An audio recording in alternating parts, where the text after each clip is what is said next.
to do.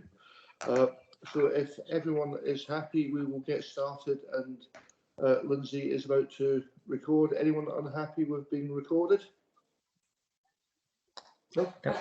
Okay, okay, Linz. Apologies. The only one I remember seeing, Linz, is from Hessian because it's half term. He's off. Didn't see an apology from Louise Lester, but I assume we probably have one as well. I haven't had a formal apology from Louise Lester, but I am sort of carrying it forward with the issues that we're still having with COVID. And we've also received apologies from Dr. Kumar. Okay, great. Thank you. We are still core. Any changes to declarations of interest? Nope. And Sarah informed me yesterday evening that we haven't had any questions from members of the public. So moving swiftly on, Nicola, quality and patient safety update. Yep, short and sweet today. So, and no questions hopefully because Hessian Kumar are on here. So continue obviously with care homes and managing obviously outbreaks. We still are seeing some outbreaks in our care homes. So we've got quite a big one in one of the homes and a couple of smaller outbreaks in a couple of the others. Some of them are getting picked up by the testing that they're required to do on a regular basis. What we're not seeing in the homes where we've got small numbers is people are particularly ill, so that's quite positive. So obviously we're continuing to monitor and support that. What we are starting to see though across the care sector is increased issues around quality. So what's starting to emerge as more people are going back into those environments, that there are some issues. So we've got a couple of care homes that we're working extremely closely with across Bassetlaw, and the County Council have suspended one home in Bassetlaw that's a residential home. So obviously it's their remit, but we are, as lead commissioner for the area, heavily involved in that. Continuing healthcare, we continue to work through the backlog of cases, and obviously in the report now it says 27 cases outstanding. Obviously this was written a couple of weeks ago, so we are getting down quite considerably on the number. Originally it was about 60, so that's really positive, and we continue to see a lot of the people that we're assessing as social care coming out of social care funded. So obviously that's being picked up by them, and again we're continuing to see people requesting personal health budgets, doing reviews around personal health budgets. So all that work's continuing and really positive. So short and sweet today. I don't know if anybody's got any questions. Thanks, thanks, Nicola. In terms of care homes, do we know where we are in terms of making sure all residents have got the first vaccinations? My understanding is they've all been vaccinated, Eric, unless any of the other GPs. So I think everybody got, but I think there was one home we didn't meet the first deadline for, but that was due to an outbreak in the home, and we had to suspend vaccinations on the Friday. But my understanding is that we've done all of our older people's homes, and I think we've done the LD homes, is my understanding. So that's really positive. I mean, obviously now we've obviously got process in place for mopping up people that either couldn't have the vaccine the first time round because they were ill or might have changed their mind, or they're new residents. So there's a process for that, but that will be very small numbers. Okay, thanks. Idris? Thanks, Eric. Yeah, since we've sort of skirted into COVID, I thought it might be opportune just to give a really, really high level position of where we are.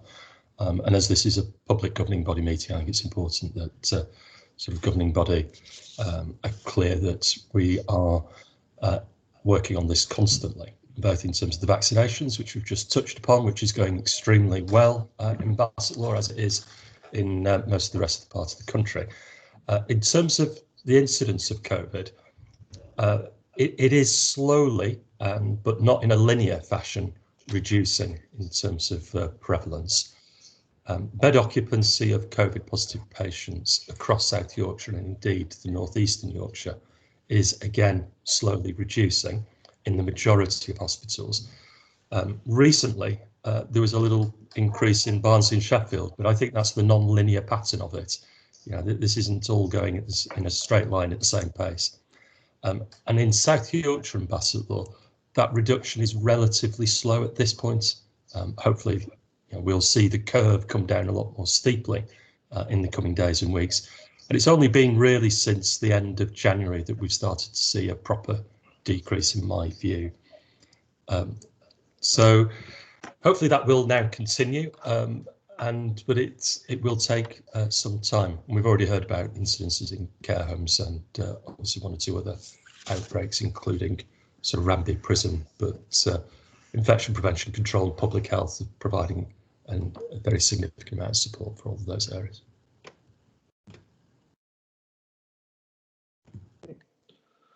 Thanks for that, Idris.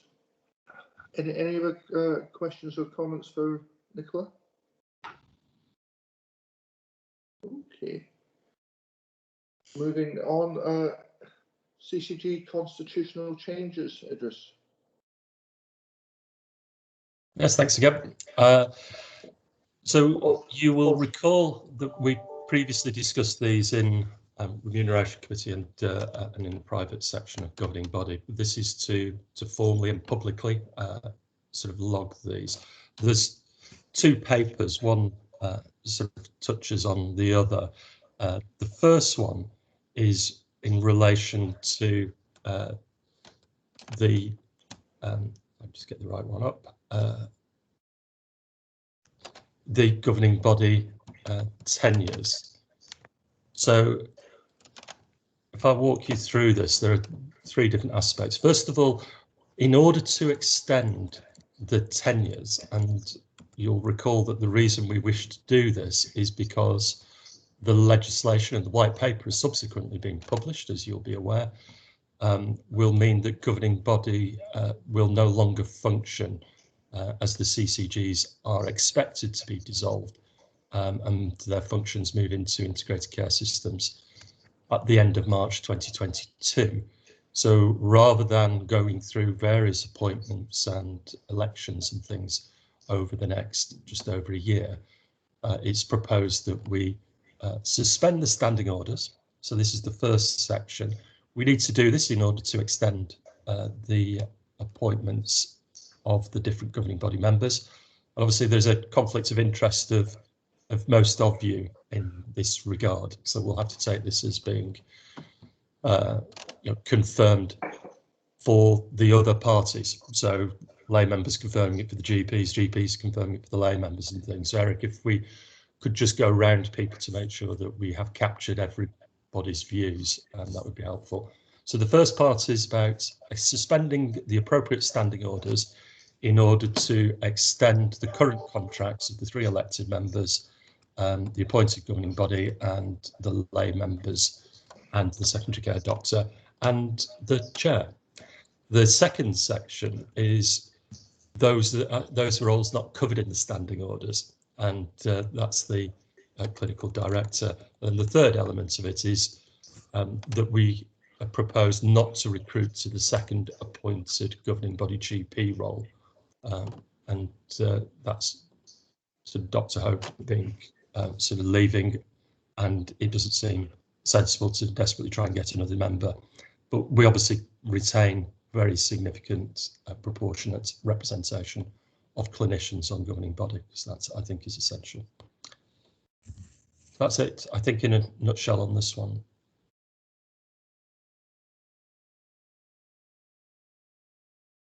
Okay, thanks. Idris, lead us through it. So, first of all, if the lay members could indicate agreement to the paper as it relates to the non-lay members. We agree. Agree. Thank you. And if the GPs could confirm agreements to the secondary care doctor and the lay members. Agree. Agree. Agree. And if everybody but the chair could confirm that the chair could be extended. Agree. Agree. Yep. And if everybody but the secondary care doctor could confirm that the secondary care doctor's tenure should be extended. Agree. Agree. Agree. I think I've covered it, but if there is any disagreement to any element of that, now's your chance to say. Otherwise, we'll take that as an approved paper. So no dissent, Chair. So I think we're there. Great. Thanks for that, Idris. And anything more on constitutional change, or does that cover everything? Well, if I could just very briefly cover that, because the constitutional changes overlap in parts what we've just gone through, but also they make some other changes. So obviously we've been having virtual meetings, and that's not mentioned in the constitution. So we've now added that in. There's amendments to the member practices. There's been some minor changes to the practices that our members, and an updated terms of reference, which we've previously seen for Audit Committee, Remuneration Committee and Primary Care Committee, all of which have previously been agreed but are now subject to the approval of this paper, will be reflected in an updated constitution. So if there's no disagreement on that, we'll take silence, I think, as agreement. Okay, thank you. All right, thank you, Idris. And then moving swiftly on, integrating care update. I'll briefly give an update on this, but this will be the strategic development session where we'll go into sort of greater discussion. Obviously, at this time, as I've just mentioned, a white paper has now been published.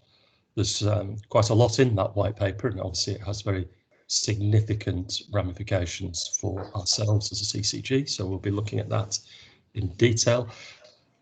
As far as that paper is concerned, we are expecting the bill to be presented before the House within the next couple of months. It will then go to the House of Lords and back again. I don't anticipate there being any significant objections or major amendments as is set out in the white paper.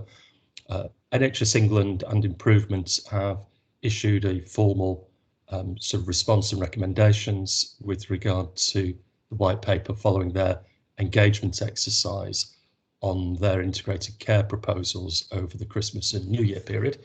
And they've published the results of that engagement exercise as well, which by and large has been supportive and is by and large reflected in the white paper. So I think everything is in that respect going with the grain.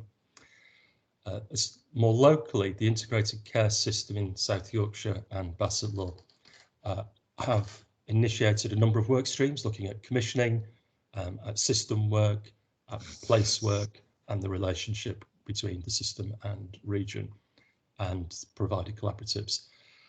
A steering group has been established, and the first of those meetings is imminent. I am on that steering group, so I'll be able to update you once that's up and running. We are leading on the commissioning review, and Eric and myself have been involved in a series of conversations between chairs and the accountable officers about how we should handle that, the principles that we should adopt, and the outcomes that we're aiming to achieve. And we'll be able to give a more detailed sort of update on that later. And I anticipate that those work streams will start to come up with sort of draft documents and proposals in the coming sort of weeks, next month or so. In addition to that, you'll be aware that a question has been raised about the boundaries of CCGs, well, ICSs in the new format, and about whether they should all be exactly coterminous with upper tier local authorities or not. That does raise the question for Bassetlaw, but this is just to note that at the moment in public, because depending on where the precise detail of the legislation goes and some of the stakeholder discussions, that may or may not happen, but it is important that we just recognise that it is under active discussion at the moment. And again, in the strategic development session, we can have a more informal conversation about that. That was the update for me for now in this session. Okay, thanks, Idris. Any questions or comments for Idris? Okay, great. Thank you, Idris. Moving on, any other business?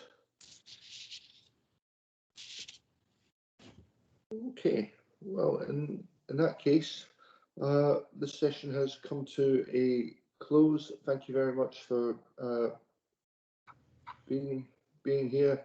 Lindsay, if we can stop recording and then move on to the developmental